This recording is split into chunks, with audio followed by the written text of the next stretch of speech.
Bonsoir mon pays, merci d'être avec nous. Voici les titres de votre journal. Un Calédonien sur 5 touché par l'illettrisme, un résultat présenté aujourd'hui par le FIAF, Fonds interprofessionnel d'assurance formation. Quelle solution pour combattre ce problème? Réponse dans quelques instants. Encore quelques jours pour Paul Wilson depuis nos bureaux de Nouméa, consul d'Australie. Avant de quitter la Nouvelle-Calédonie, Alison Carrington, ex-directrice de la représentation du ministère dans l'État de Queensland, le remplacera à ce poste. Paul Wilson est notre invité, un entretien consacré à son bilan. Ce soir, coup de projecteur sur Kelly, une jument. Elle va participer à la foire de Bourail au concours de beauté. Comment s'habituer à la foule? C'est ce qu'on verra à la fin de ce journal. Pour commencer cette édition, dans la suite de l'affaire de la jeune fille de 18 ans retrouvée morte vendredi dans la commune du Mont-d'Or, le compagnon de la jeune fille âgée de 21 ans a été placé en garde à vue hier. Selon le vice-procureur de la République, Hervé Ansker, l'intéressé a reconnu avoir tué son ami. Une information judiciaire sera ouverte pour meurtre et le collectif des femmes en colère a souhaité réagir. Françoise Caillard est l'un de ses membres. Bonsoir. Bonsoir, Alice. Alors, Madame Caillard, c'est la deuxième femme qui décède sous les coups de son conjoint depuis le début de l'année. En mars dernier, à Wailou, Maureen, 29 ans, on se souvient tous, a été tuée par son compagnon. On parle de tristes records en Nouvelle-Calédonie par rapport à la France en termes d'agression sexuelle, de violence physique et morale. Vous suivez attentivement ce dossier. Est-ce que vous confirmez ?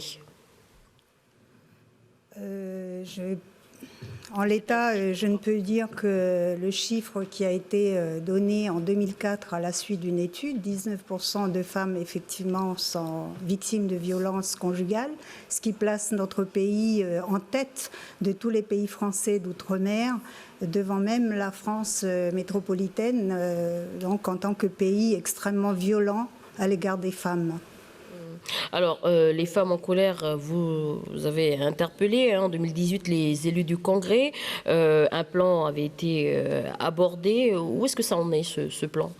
Alors justement, on a fait plusieurs marches depuis 2016 pour justement attirer l'attention de nos élus, en leur demandant de prendre en compte à bras-le-corps ce dossier et d'en faire une priorité nationale, de mettre en place un plan véritablement pays qui prennent en compte toutes les dimensions des violences à l'égard des femmes.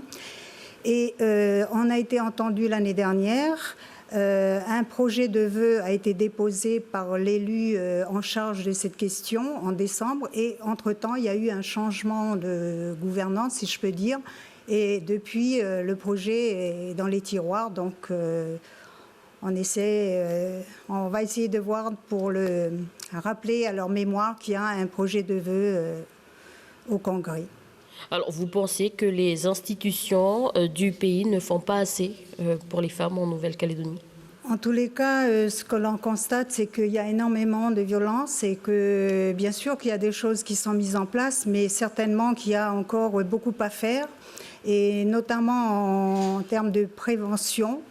Et aussi, par rapport aux violences, je dirais, qui arrivent jusqu'au meurtre, c'est aussi la responsabilité de l'État. Et nous souhaitons qu'il y ait des mesures de prévention, de sécurisation justement des femmes qui soient mises en place, que le tribunal soit doté de structures spécifiquement dédiées aux femmes qui viennent porter plainte, qu'elles ne se sentent pas à chaque fois coupables de venir vers ces instances. Donc il y a véritablement beaucoup de choses à faire. Il y a aussi une chose que je voudrais dire ici, c'est que le gouvernement de la Nouvelle-Calédonie s'est doté en 2004 d'un ministère de la condition féminine, mais à chaque fois ce service-là est relié à un autre service comme la culture ou la citoyenneté. Aujourd'hui, c'est la santé et la condition féminine. Donc nous souhaitons qu'il y ait un service qui se démarque des autres services, qui soit doté de financement pour qu'il y ait une visibilité et qu'une action plus concrète à l'égard justement de toutes ces formes de violence que subissent les femmes en Nouvelle-Calédonie. Alors, une dernière question. Après l'annonce de ce nouveau drame, quelle est l'urgence pour vous à adopter ? Alors l'urgence, on est en question d'urgence sans arrêt. Je vous l'ai dit tout à l'heure, il faut que l'État se saisisse véritablement de ce dossier, qu'il sécurise les femmes partout dans leur lieu de vie, et pas que l'État aussi, et nos institutions. Pour ça, ça passe forcément par la prévention. Dès la petite enfance, il faut déjà que l'enfant soit sensibilisé au respect de l'autre, de la petite fille, du petit garçon. Et je voudrais revenir sur l'éducation également. Il faut que les parents soient plus vigilants par rapport à ça, que l'éducation soit partagée aussi bien par le papa que par la maman, de sorte à ce que l'enfant puisse se sentir en bien-être finalement dans la société dans laquelle il vit. Françoise Caillard, merci d'avoir accepté notre invitation ce soir. Merci. Dans l'actualité également, un Calédonien sur 5 est touché par l'illettrisme. C'est le résultat d'une étude qu'a menée le FIAF, le Fonds interprofessionnel d'assurance formation.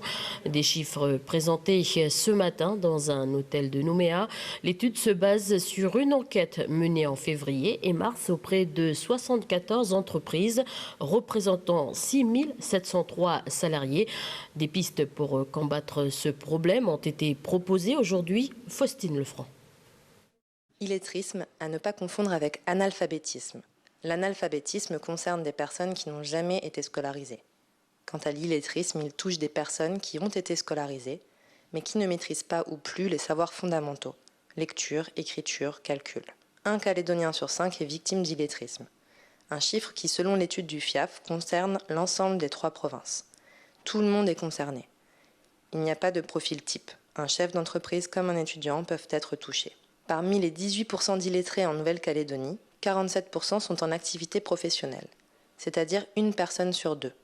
Ces personnes sont plus vulnérables et risquent de rencontrer de grandes difficultés dans l'évolution de leur carrière, dans un milieu de plus en plus numérisé et connecté. Pour combattre ce fléau, des pistes de réflexion sont envisagées par le FIAF-NC, avec entre autres des formations de base pour détecter l'illettrisme en entreprise ou encore un accompagnement par l'Agence nationale de lutte contre l'illettrisme. Fléau mondial, il se constate en particulier dans les pays industrialisés. Dans notre région, aucune étude n'a encore été menée en Polynésie française ou à Wallis et Futuna. Voilà, et une semaine d'action contre l'illettrisme sera organisée par la Croix-Rouge de Nouvelle-Calédonie du 9 au 12 septembre prochain. Après 4 ans au pays, Paul Wilson, consul d'Australie, quitte la Nouvelle-Calédonie. Alison Carrington, ex-directrice de la représentation du ministère dans l'État du Queensland, le remplacera. Paul Wilson est notre invité. Un entretien consacré à son bilan. Bonsoir Paul Wilson. Bonsoir. Alors quel regard portez-vous sur le pays 4 ans après et quelques jours avant votre départ ? Après 4 ans, je peux dire que c'était un grand honneur d'être consul général d'Australie ici en Calédonie, en Polynésie française, à Wallis et Futuna et représentant à la CPS, comme je dis, depuis 4 ans. Particulièrement en Calédonie, c'est une période intense et très intéressante. Particulièrement avec le référendum de 4 novembre. Mais dans un sens plus large, moi, nous avons vu un renforcement des relations entre l'Australie et la Calédonie. Et je dois dire aussi entre l'Australie et la France pendant ces 4 ans. Entre l'Australie et la Calédonie, dans le domaine de l'éducation, l'échange culturel, l'échange économique aussi. Moi, je suis très satisfait par l'état de relations entre l'Australie et la Calédonie après 4 ans. Bien sûr, il y a beaucoup plus de choses à faire, mais c'est beaucoup de satisfaction. Alors, vous avez parlé justement du référendum. Vous deviez rester 3 ans, mais vous êtes resté 1 an de plus en Nouvelle-Calédonie pour assister au référendum le 4 novembre. C'était un moment important pour vous ? Pour moi, personnellement, oui, c'était un moment très intéressant, mais c'est aussi, je sais que c'est un moment important pour les Calédoniens, mais c'était un moment aussi important pour la région. du Pacifique. L'Australie regardait le référendum et les questions politiques en Calédonie, mais bien sûr partout dans la région avec beaucoup d'intérêt. C'est notre région, le Pacifique. Et donc, c'est la raison pour laquelle j'ai resté un an supplémentaire d'être ici pour comprendre la situation, mais aussi expliquer la situation au gouvernement australien. Le gouvernement australien était très content par la façon par laquelle le vote était géré, par la forte participation des Calédoniens et Calédoniennes dans ces actes d'autodétermination très importants. Vous venez de le dire, l'affaire du pays, une affaire que vous allez suivre avec intérêt, même si vous allez partir. Alors, au mois de juin, un sous-marin australien était en Calédonie pour une visite de courtoisie. Presque au même moment, la ministre australienne des Affaires étrangères participait à la 11e conférence de la communauté du Pacifique à Nouméa. Concrètement, comment l'Australie compte pérenniser sa présence en Calédonie ? Pour pérenniser sa présence diplomatiquement, nous sommes ici depuis 1940, mais les liens entre la Calédonie et l'Australie sont plus anciens comme ça. Même avant la présence européenne, ici, il y a les liens très anciens entre les îles Loyauté et nos peuples autochtones ici. Mais pérenniser le contact entre l'Australie et la Calédonie, ça se passe tous les jours, les contacts par les touristes, les contacts éducatifs, les relations entre business to business, ça continue tous les jours. Et bien sûr, comme j'ai dit, il y a une relation forte entre l'Australie et l'État ici, comme on a vu par les visites de marine australienne, qui est une présence importante ici, une présence d'amitié, mais aussi une présence de coopération, parce qu'il est important la coopération entre le militaire australien, le militaire français, pas simplement ici, mais pour toute la région, dans le domaine comme l'aide humanitaire après les désastres naturels. L'ouverture d'un poste diplomatique australien à Papeete à Tahiti a été annoncée en novembre dernier par le ministre australien. Une autre manière de renforcer la présence australienne dans le Pacifique ? Oui, absolument. Le Premier ministre australien, Scott Morrison, a annoncé l'intention d'ouvrir 5 nouvelles missions diplomatiques dans le Pacifique pour avoir une mission diplomatique dans tous les pays membres du Forum des îles du Pacifique.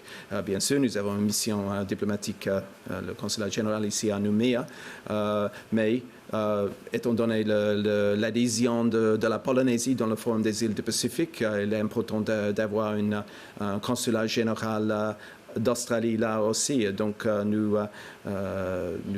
attendons avec beaucoup d'impatience l'ouverture de cette nouvelle mission. Vous allez postuler pour ce poste ? Oh, je ne sais pas. Il faut en discuter avec ma famille. Alors une dernière question, un mot sur Alison Carrington pour finir.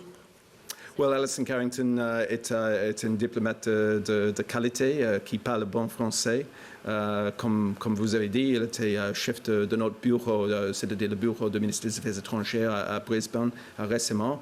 Et donc, une bonne connaissance de business à Brisbane. Je sais que business est notre grande ville de Pacifique. Le lien entre la Calédonie et le Brisbane, qui est juste au nord de Gold Coast, est très important. Je suis sûr que la relation entre l'Australie et la Calédonie, et bien sûr l'Australie et la France en Calédonie, sera dans les bonnes mains après Alison prendre ses fonctions mardi prochain.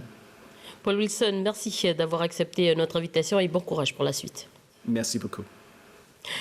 Nous nous rendons à Koné, cette fois-ci à la tribu de Poinda, où de nombreux jeunes étaient présents au débat mouvant à l'appel de l'AJKM, l'association Jeunesse Kanakimande, un débat autour de l'indépendance. Nous avons suivi Jean-Michel, un jeune qui se pose beaucoup de questions. Un reportage sans commentaire de Lina Wakaseou et Pauline Bost. On peut revenir au fondamental, traditionnel. On peut revenir au traditionnel encore. Et même les métropolitains, ceux qui restent, ils veulent manger notre manière de manger. Moi, j'ai jamais voté de ma vie. J'ai jamais voté. Et j'étais pas contre le oui, j'étais pas contre le non, j'étais neutre. Et ça m'a jamais tapé dans l'oreille de vouloir voter.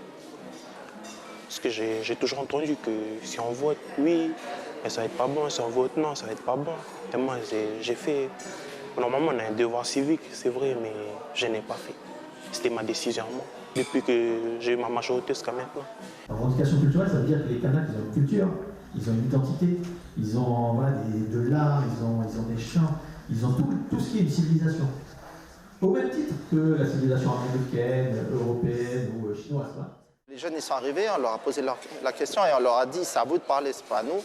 Et donnez vos arguments pour ou contre. Donc une question, la question qu'on leur a donnée, c'est à l'indépendance, est-ce que les Calédoniens devront partir? Et donc on a eu une partie qui devait répondre oui et apporter leurs arguments, et une partie qui était pour le non et qui devait apporter leurs arguments. Alors, ceux qui pensent que les Calédoniens devront partir à l'indépendance, mettez-vous là, de ce côté. On va tous se lever. Et ceux qui pensent qu'ils devront rester, vous allez vous mettre là.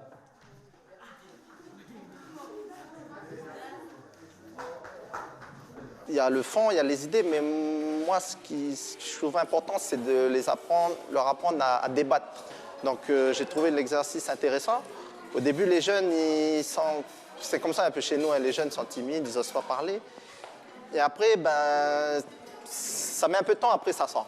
Et les jeunes apportent leurs arguments, ils débattent. On a eu des débats intéressants et puis bon, on voit qu'il y a de la réflexion chez les jeunes sur cette question.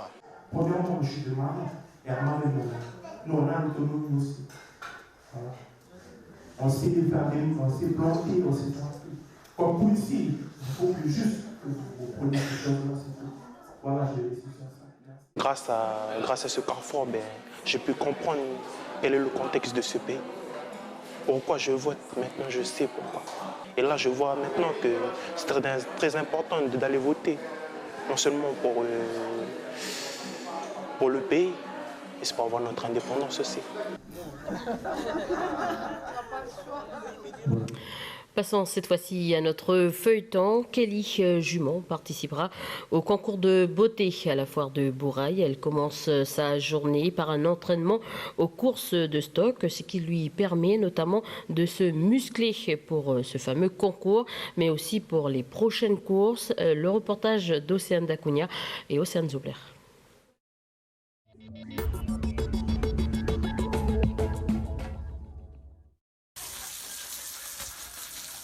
Voici Kellyson, une jument bien chouchoutée par ses dresseurs. Après des courses sur du plat, il l'entraîne à présent en montagne pour participer à de futures courses de stock.